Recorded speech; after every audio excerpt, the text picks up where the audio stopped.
Hi అందరికీ.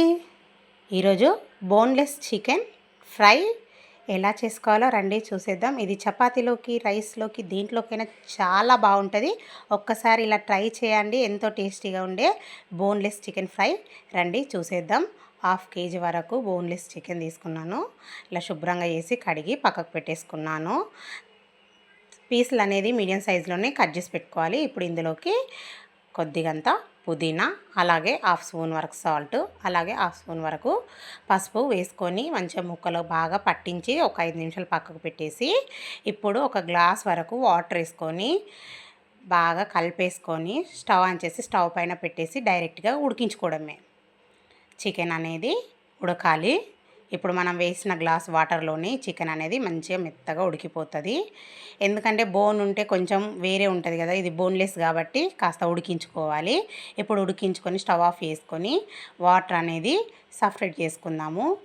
ఇప్పుడు ఈ ముక్కలను పక్కకు పెట్టేసి ఒక చిన్న సైజు టమాటాలు, అలాగే ఉల్లిగడ్డలు కట్ చేసుకొని మిక్సీ జార్లో వేసుకొని మిక్సీ పట్టేసుకుందాం పేస్ట్గా.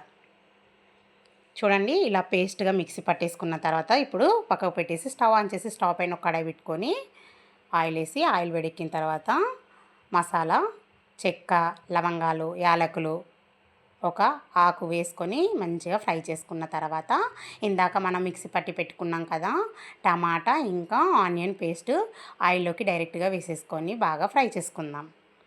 ఇది పచ్చివాసన పోయే వరకు ఒక 5 నిమిషాలు మంచిగా ఫ్రై చేసుకుందాం. ఇలా ఫ్రై అయిన తర్వాత దీంట్లోకి టేస్ట్ సరిపడా సాల్ట్, ఇందాక మనం చికెన్ ఉడికించేటప్పుడు వేసుకున్నాం కదా సాల్ట్, కాస్త చూసి వేసుకోవాలి. ఇప్పుడు ఇందులోకే కాస్త అల్లం వెల్లుల్లి పేస్ట్ వేసి మంచిగా ఫ్రై చేసుకుందాం. అల్లం వెల్లుల్లి పేస్ట్ వేసి మంచిగా ఫ్రై చేసుకుందాం. ఇలా బాగా ఫ్రై అయిన తర్వాత ఇప్పుడు 1/2 స్పూన్ వరకు పసుపు వేసుకొని మంచిగా ఫ్రై చేసుకుందాం. ఇంకా ఇందాక మనము ఉడికించినప్పుడు వాటర్ అనేది ఉంది కదా, అది కూడా డైరెక్ట్గా పేస్ట్లోకి వేసేసుకొని బాగా ఉడికించుకుందాం. ఈ వాటర్ అనేది చిక్కపడి దగ్గరికి వచ్చేదాకా ఒక 5 నిమిషాలు ఉడికించుకుందాం. చూడండి, ఇలా చిక్కపడ్డ తర్వాత ఇప్పుడు ఇందులోకి 2 స్పూన్ల వరకు కారం వేసుకుందాం. అలాగే ధనియాల పొడి, అలాగే గరం మసాలా, అలాగే చికెన్ మసాలా, కాస్త కసూరి మెంతిని కూడా వేసుకొని మంచిగా ఫ్రై చేసుకుందాం. ఇలా బాగా ఫ్రై చేసుకోవాలి ఆయిల్లో. అంటే ఆయిల్ అనేది పైకి వచ్చేలాగా ఇలా ఫ్రై అయిన తర్వాత ఇప్పుడు మనం ఉడికించి పెట్టుకున్న చికెన్ ముక్కలను కూడా వేసేసుకోవాలి.